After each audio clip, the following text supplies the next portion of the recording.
साबिक खातून अव्वल के खिलाफ आमदनी के जायद असासों का केस बनता है। तर्जुमान पंजाब हुकूमत अता तारा ने कहा है कि साबिक खातून अव्वल के खिलाफ आमदनी से जायद असासों का केस बनता है।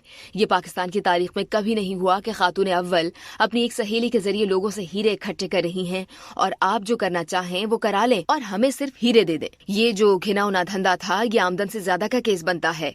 और ये एक केस नहीं, महंगी घड़ियां, पेंटिंग्स, हीरों के सिलसिले में अफ्रीका से वफूद खुसूसी तैयारी के जरिए लाहौर एयरपोर्ट आते थे जिन्हें प्रोटोकॉल दिया जाता था।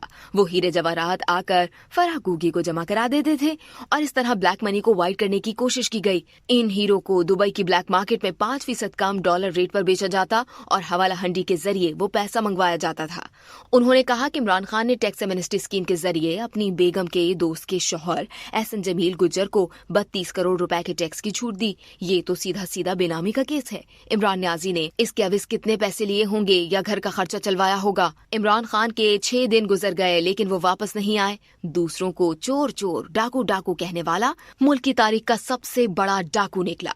अक़वाम मुत्तहिदा के तहत इमरान खान की जहनी हालत जांचने के लिए मुख्तलिफ ममालिक के जहनी अमराज के माहिरीन का बोर्ड तश्कील दिया जाए। इमरान खान जो बातें करते हैं वो कोई आम इंसान नहीं कर सकता। मखसूस अशिया के इस्तेमाल के बाद ही लोग ऐसी बातें किया करते हैं।